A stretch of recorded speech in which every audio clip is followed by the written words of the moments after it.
முன்னாள் முதலமைச்சர் திரு ஓ பன்னீர்செல்வம் அணியைச் சேர்ந்த முன்னாள் அமைச்சர் திரு கே.பி. முனுசாமி டெல்லியில் செய்தியாளர்களை சந்திக்கும் நேரடி காட்சிகளை பார்க்கிறோம். புரட்சித் தலைவி அம்மா, அதாவது இந்த இயக்கத்தினுடைய தலைவராக மரியாதைக்குரிய முன்னாள் முதலமைச்சர், கழகத்தினுடைய பொருளாளர் மாண்புமிகு ஓ பன்னீர்செல்வம் அவர்கள் தலைமையில் இயங்கிக் கொண்டிருக்கிறது. உண்மையான அண்ணா திராவிட முன்னேற்றக் கழகம் தொண்டர்களோடு மக்களோடு இணைந்து செயல்பட்டு கொண்டிருக்கின்ற உண்மையான இயக்கம் அனைத்து இந்திய அண்ணா திராவிட முன்னேற்றக் கழகம் புரட்சித் தலைவி அம்மா அமைப்பு என்பதற்காக இதுவரையில் 3,50,000 பிரமாண பத்திரங்கள் தேர்தல் ஆணையத்திலே ஒப்படைக்கப்பட்டிருக்கிறது.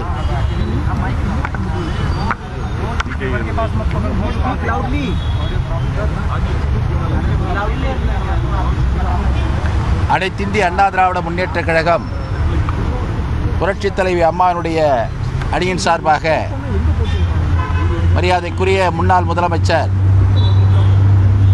மாண்புமிகு ஓ பன்னீர்செல்வனுடைய தலைமையில் இயங்கக்கூடிய இயக்கம் இதுவரையில் 3,50,000 பிரமாண பத்திரங்கள் கொடுக்கப்பட்டிருக்கிறது. இந்த 3,50,000 பிரமாண பத்திரத்தில் 93 லட்சம் கழக தொண்டர்கள் இதில் இணைந்திருக்கிறார்கள் என்பதை மகிழ்ச்சியோடு தெரிவித்துக் கொள்கிறோம். இன்னும்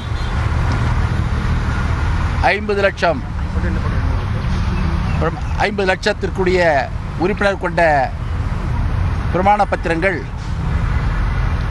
தயார் செய்யப்பட்டு வந்து கொண்டிருக்கிறது. அந்த பிரமாண பத்திரங்களும் விரைவில் தேர்தல் ஆணையத்திடம் ஒப்படைக்கப்படும் என்பதை தெரிவித்துக் கொள்கிறோம்.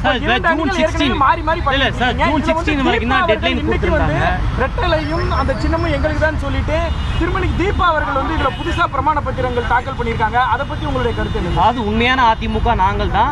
பெரும்பாலான பொதுக்குழு உறுப்பினர்களும் எங்க கூட தான் இருக்கிறாங்க.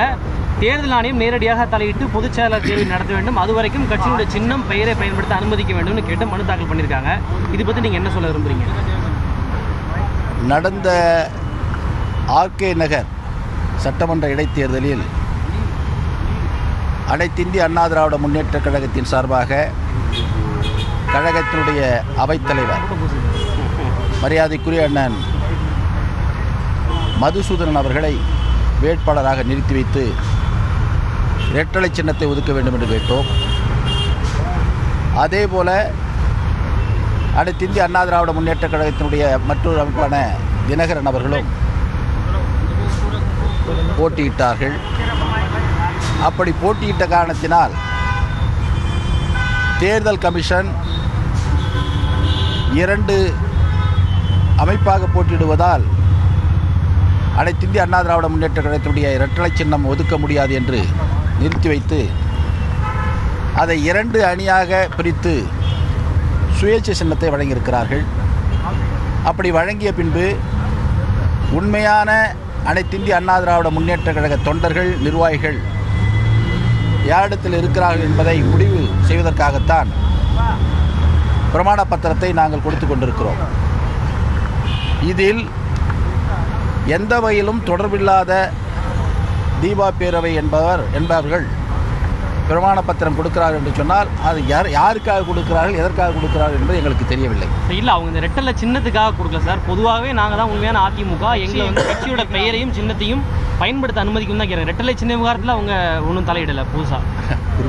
அதாவது தீபா பேரவை என்பது அனைத்திந்திய அண்ணா திராவிட முன்னேற்ற கழகத்துடைய சார்பு அமைப்புகளில் ஒன்றான அமைப்பல்ல. அனைத்திந்திய அண்ணா திராவிட முன்னேற்ற கழகத்தில் சார்பு அமைப்பு என்பது எம்ஜிஆர் இளைஞணி, எம்ஜிஆர் மன்றம், புரட்சித் தலைவி அம்மா பேரவை, அண்ணா தொழிற்சங்கம், இப்படி சார்பு அமைப்புகள் தாய் கழகத்தோடு இணைந்து செயல்பட்டு கொண்டிருக்கிறது.